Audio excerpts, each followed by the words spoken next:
We Lutherans have a unique view of sainthood.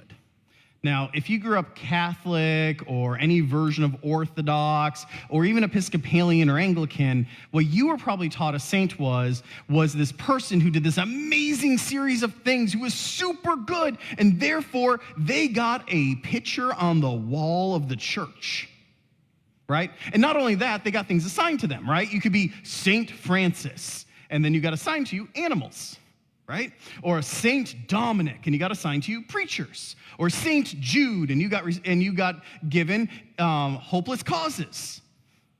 Saint Jude really got the short end of the stick in the giving out of things. But we Lutherans have a different view. Now, like we are to do as Lutherans, and like we like to do as Lutherans, our objection is not to anyone on that list. We accept all those saints. Yep, they're all saints. They all did great things. That inspires you, go for it. However, we say the problem with the list isn't who's on it. The problem with the list is it's too short. Because we are all saints, we are all sinners. We all do good, we all do bad. See, when we talk about saints, what we're really in the communion of saints, what we're talking about is not just those people on the walls who did those amazing things.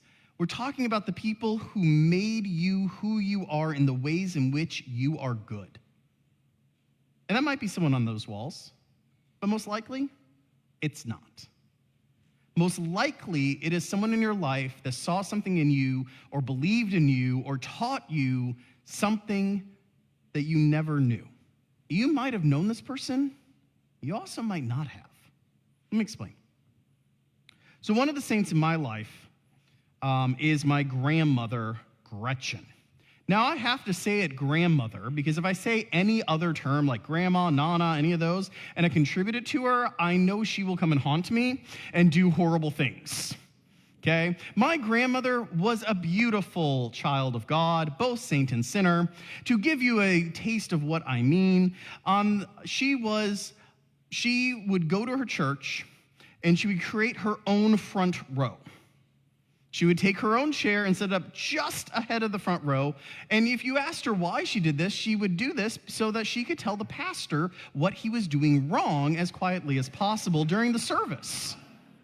Because she knew the right way to light candles and the right way to fold everything and the right way in which everything should be done in the church, and would let him know if his preaching was, a little subpar that Sunday.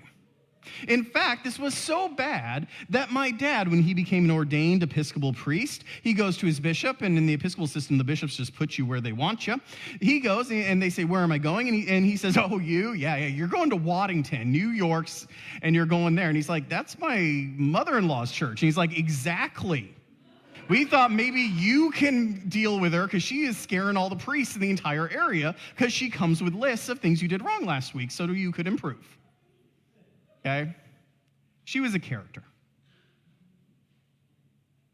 For all the bad things you could say about Gretchen, she had that saint side too. She was the first person in my life to look at me and in all sincerity say, "Have you ever thought of being a pastor?" I thought it to be an insult. She was also the first one to say, "Have you ever thought being Lutheran? I don't think the Episcopal Church's for you." Okay? In both cases, I laughed and was like, "Grandmother, you don't know what you're talking about." When I was a teenager, I loved doing acolyting. Acolyting was a huge part of my spirituality, a huge part of my life as a kid. And she had learned this, and I had acolyted with my grandfather. I've told a lot of stories about that. And so she buys me, when I am like a sophomore in high school, an alb for like Christmas. And I was like, "Grandma, why an alb?" She's like, "Oh, for the acolyting." I'm like, "Dude, they have like 1,000 in the back of the church. I just pick one."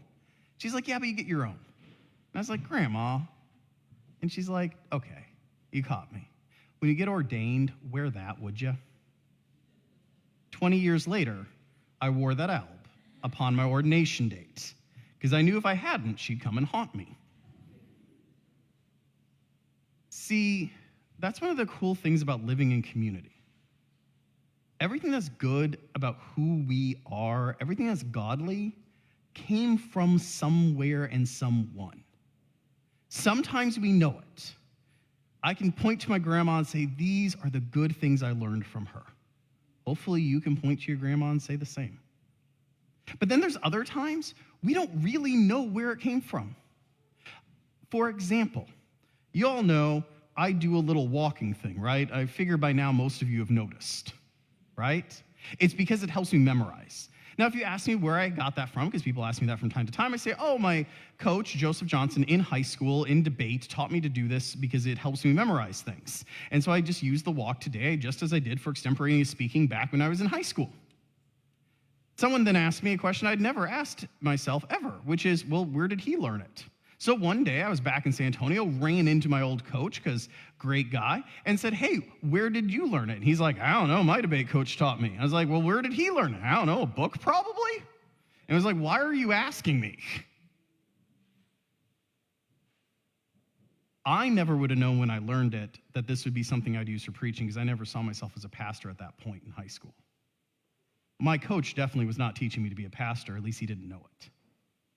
His coach was most definitely not teaching him to be a pastor. See, the things that matter in communities, the things that become part of the DNA of why communities are good at things or care about things, come from the saints that have lived in that community before. It's not about programming or even particular rituals or even particular ways of doing things. For example, we had a wonderful Halloween parade this past week out at ECEC. It's one of the most beautiful things you ever see. All the little kids get dressed up. They walk around. All the parents are there. The teachers pick themes. They were school supplies this year. So like they went as Post-it notes and stuff. Okay? It was beautiful. And it's this beautiful like 15-minute thing where the kids are affirmed and loved. The parents are affirmed and loved. The teachers are affirmed and loved. And it's just beautiful. I asked, where did this come from? And the teacher's like, I don't know, we've always done it. Now, we could probably research, and maybe we find the person, maybe we don't. But even if we found the person, and even if they were alive, and even if we could track them down, and even if we could ask them the question, they probably just saw it somewhere and thought, ooh, that's a good idea. Or read about it somewhere and said, ooh, that's a good idea.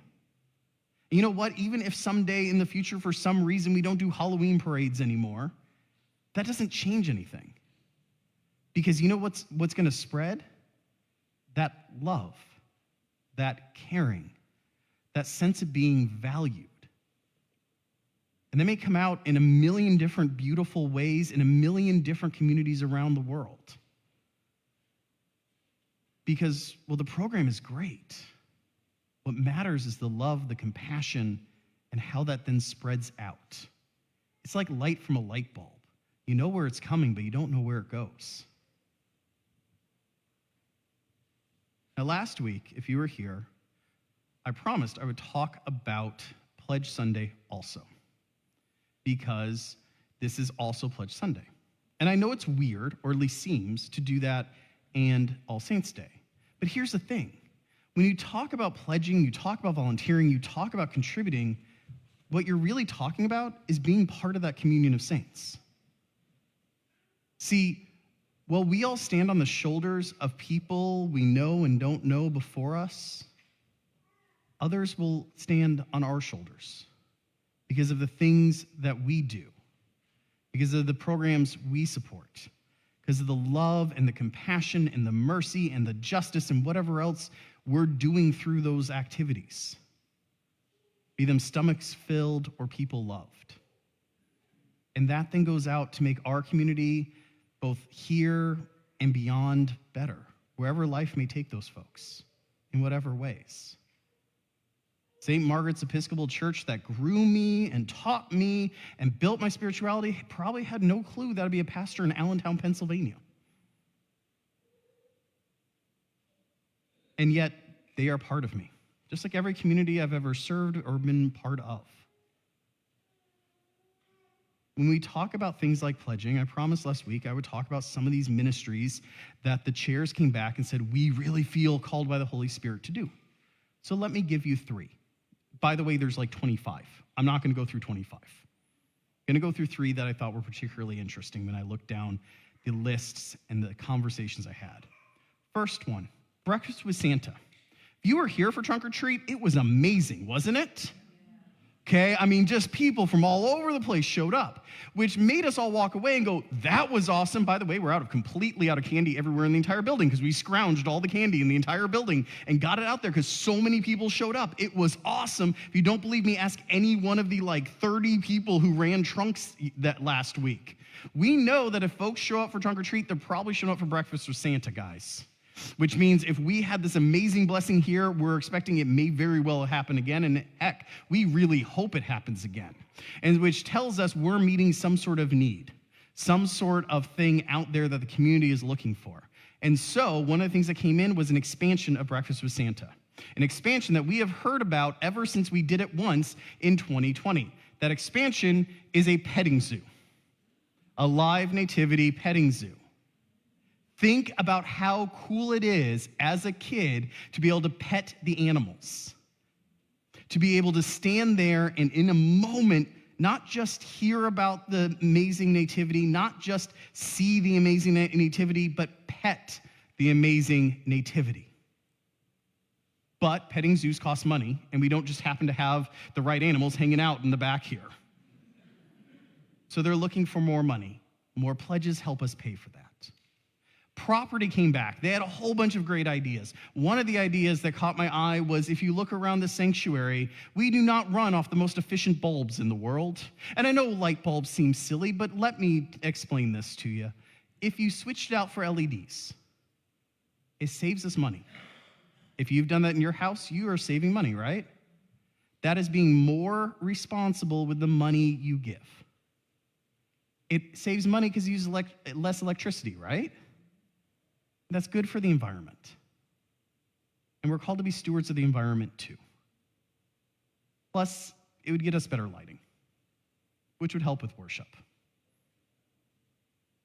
Technology came back. They said, hey, we really want some more computers and we need faster upload speed. You know why they need a faster upload speed?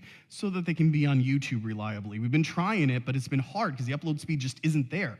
And so we're moving to that, but if you buy more upload speed and you buy computers, they're not free. Right? What does this allow us to do? This allows us to reach people not just in here, but all over the place. You may ask, who are these people? Well, we did a survey a few years ago. I know exactly who these people are. The core group is our homebound members. YouTube's a lot easier because it's preloaded on every TV you buy these days, right? Facebook, you got to have an account. A lot of people don't want to, don't know how to, whatever. That's fine. That's their business. YouTube means we can reach a lot more folks. We don't want to ignore the Facebook community because we got a good community on there too. That means we need really fast upload speeds and good computers. Doesn't just reach them. The second and third largest group, second group is people who are sick. We have 780-something members in this church. That means any given week, there is a chunk of them that are sick and at home because life. You know what it also means? We got a lot of young families in this church. You know what meets on Sundays besides church? Sports. A lot of sports. Sports practice, sports games. You might be in Delaware if you play soccer. You might be in Buffalo, New York if you play baseball. You could be all over the darn place in sports, right, parents? You know what the parents' choice is? They get to either don't go to church or go online. We want to make sure they understand they're part of our community. We love them. We care about them. We understand why they're in Delaware this weekend or West Virginia or wherever. And they're part of our community too. And they're valued and they're loved. We love it when they come in online. We love it when they can come here in person. Those are the communities we're reaching.